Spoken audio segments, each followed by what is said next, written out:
আচ্ছা, ছাত্র জনতার যে অভ্যুত্থান, আপনাদের জায়গা থেকে, স্থান থেকে, বিএনপি অবস্থান থেকে আপনারা বিষয়টাকে কিভাবে দেখছেন, এবং বর্তমান পরিবর্তিত এই বাংলাদেশে আপনারা আপনাদের রাজনৈতিক অবস্থান এবং চিন্তাভাবনা, মানে পুরো বিষয়টা নিয়ে আপনি কী ভাবছেন? এইটা আসলে এটা তো আমাদের দীর্ঘদিনের আমাদের প্রত্যাশা অনুযায়ী, জনগণের প্রত্যাশা অনুযায়ী ভোটের অধিকার, গণতন্ত্র প্রতিষ্ঠার জন্য আমরা আন্দোলন চালিয়ে যাচ্ছিলাম। আপনারা জানেন যে এই আওয়ামী লীগ ফ্যাসিস্ট সরকার তারা বিভিন্নভাবে একতরফা নির্বাচনগুলো সম্পন্ন করে তারা গণতান্ত্রিক প্রতিষ্ঠানগুলো ধ্বংস করে দিয়েছে।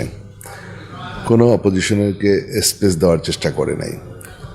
একটা ফ্যাসিস্ট কায়দায়, স্বৈরাচারী কায়দায় তারা রাষ্ট্রটা পরিচালনা করছে।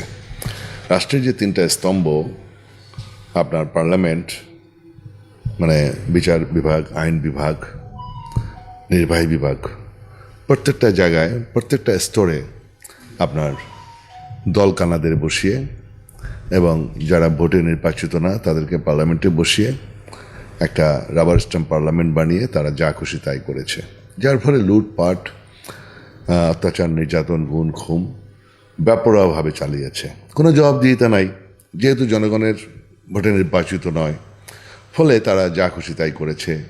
টাকার পাহাড় বানিয়েছে, আপনার বিদেশে টাকা পাচার করেছে। শোনা যায় এক এক মন্ত্রীর এতটি বাড়ি লন্ডনে, এরকম বিভিন্ন ব্যাংকে অনেক টাকা, বিদেশে টাকা পাচার করেছে। শোনা যায় পুতুলের জামাই টাকা মানি লন্ডারিং করে দুবাইতে, আবুধাবিতে অ্যারেস্ট হয়ে আছে।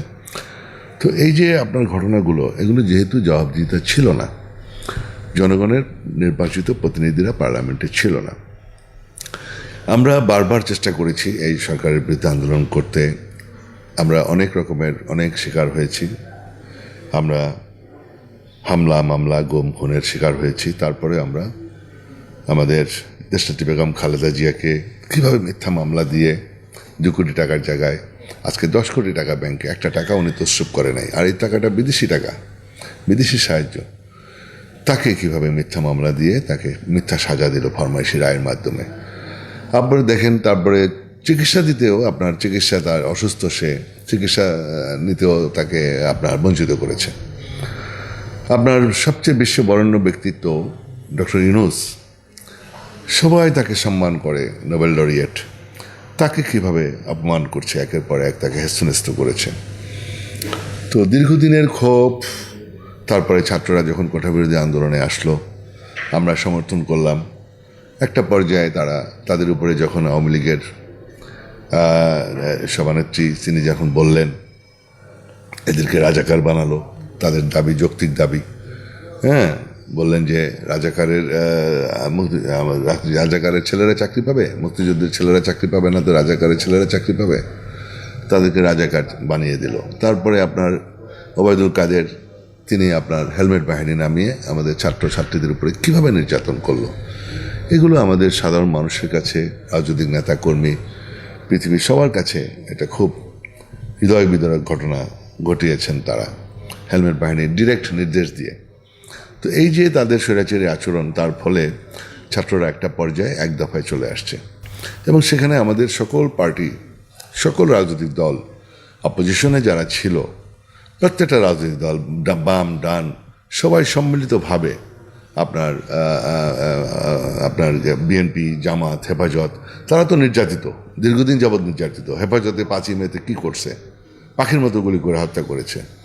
তারপরে জামাতকে কিভাবে আপনার মামলা, ফরমাইশি রায়ের মাধ্যমে কীভাবে কী করলো, ক্যাঙ্গারু কোর্ট দিয়ে ফাঁসি টাসি দিল। আপনার বিএনপির নেতাদের গুম করেছে, খুন করেছে, তারপরে হামলা মামলা দিয়ে কত কিছু করলো। আমাদের নেত্রীকে কী করলো, তারপরেও নেত্রীর অ্যাবসেন্টে আমাদের নেতা দেশনায়ক তারেক রহমান দায়িত্ব নিয়ে আমাদের পার্টিটাকে এত বাধা বিপত্তির পরেও ঐক্যবদ্ধ রেখেছেন। এটা আমি মনে করি তারেক সাহেবের একটা বিরাট সফলতা, এবং উনি আমাদের দলকে ঐক্যবদ্ধ রেখেছেন। বর্তমান আন্দোলনেও বিএনপি, জামাত, হেফাজত, বিভিন্ন রাজনৈতিক দলের সকল নেতারা, তারা খুব সোচ্চার ভূমিকা ছিল এই সরকারের বিরুদ্ধে, ফ্যাসিস্ট সরকারের বিরুদ্ধে, এই মাফিয়া সরকারের বিরুদ্ধে। তারপরে সবচেয়ে বড় ভূমিকা আমি স্যালুট দেই আমাদের সেনাবাহিনী, যারা জাতির ক্রান্তিকালে 90 সালে আমরা দেখেছি এরশাদকে আমরা যখন আন্দোলন করেছিলাম সেখানেও সেনাবাহিনীর ভূমিকা ছিল। স্বাধীনতার যুদ্ধ ক্রাইসিসের সময় সেনাবাহিনীর ভূমিকা, স্বাধীনতার ঘোষক শহীদ রাষ্ট্রপতি জিয়াউর রহমান, উনি স্বাধীনতার ঘোষণার মাধ্যমে জাতির ক্রান্তিকালে আমাদের উজ্জীবিত করেছিল। দেশের স্বাধীনতার যুদ্ধে ঝাঁপিয়ে পড়েছিল আমাদের ছাত্র শ্রমিক জনতা। তো এই যে সেনাবাহিনীর যে ভূমিকাটার কথা বলছিলাম আমি, তাদের যে ভূমিকাটা ছিল, তারা বলছে যে এটা আমাদের জব না, it is not our job, জনগণকে গুলি করার কাজ আমাদের না। 3রা আগস্ট দরবার হলে যে মিটিং করেছেন সমস্ত অফিসাররা, তারা ঐক্যবদ্ধ হলো এবং ছাত্র জনতার পক্ষে তারা থাকবে এবং তারা মোটামুটি ফ্যাসিস্ট সরকারের বিরুদ্ধে ইউটার্ন নিল। এটা একটা মাইল ফলক। এটা আমাদেরকে, ছাত্র জনতাকে, আমাদের সকল রাজনৈতিক নেতা কর্মীদেরকে, ছাত্রদেরকে, বৈষম্যবিরোধী আন্দোলনে যারা ছিল, মাঠে যারা ছিল, সকলকে উজ্জীবিত করেছে। It is the reality. তো সেক্ষেত্রে আমি মনে করি সেনাবাহিনীরও একটা ঐতিহাসিক ভূমিকা ছিল। তো এটা আমি বলবো এটা একটা গণ অভ্যুত্থান। এটা কিন্তু 90 সালে যেমন আমরা ছাত্র গণ অভ্যুত্থান করেছিলাম, ওটা ছিল ছাত্র গণ অভ্যুত্থান। এটা কিন্তু আমি বলবো গণ অভ্যুত্থান, এক ধরনের দ্বিতীয় মুক্তিযুদ্ধ। 17 বছরের যেই আপনার নির্যাতন, যেই আমরা স্যাক্রিফাইস, দীর্ঘদিনের আন্দোলন, আমরা একটা পর্যায়ে আমাদেরকে এমনভাবে চাপিয়ে রেখেছে, দাবিয়ে রেখেছে, তারপরেও আমরা ঘুরে দাঁড়িয়েছি। তো আপনি জানেন যে, তো যাই হোক, আল্লাহর রহমতে, আল্লাহর কাছে লাখো কোটি শুকরিয়া, আমরা অবশেষে ছাত্ররা সামনে গিয়েছে। আবু সাইদ যেভাবে ঘুরে দাঁড়িয়েছে, রংপুরের আবু সাইদ, তো আমি এই সমস্ত যারা নিহত হয়েছে তাদের প্রতি, বিদায় আত্মার প্রতি শ্রদ্ধা জানাই। যারা আহত হয়েছে তাদের যেন সুস্থ হয়ে আবার ফিরে আসে, সেই দোয়া করি আল্লাহর কাছে। আর সবচেয়ে বড় বেশি শুকরিয়া করি আল্লাহর কাছে যে ফ্যাসিস্ট বিদায় হয়েছে, যেটা আমাদের প্রত্যাশা ছিল, জনগণের প্রত্যাশা ছিল, যে ফ্যাসিস্ট লুটেরা সরকার, মাফিয়া সরকার বিদায় হয়েছে। এখন অন্তত জনগণ শান্তিতে আছে এবং একটা অন্তর্বর্তীকালীন সরকার, একজন বিশ্বের বরেণ্য ব্যক্তি, উনি আজকে দায়িত্ব নিয়েছেন, ওনার বিরাট দায়িত্ব, এবং ওনাকে আমরা পূর্ণ সহযোগিতা করতে চাই। এবং এটা আমার অ্যাক্টিং চেয়ারম্যান, ভারপ্রাপ্ত চেয়ারম্যান দেশনায়ক তারেক রহমান, তিনিও বলেছেন এই সরকারকে কোনোভাবেই ব্যর্থ হতে দেওয়া যাবে না।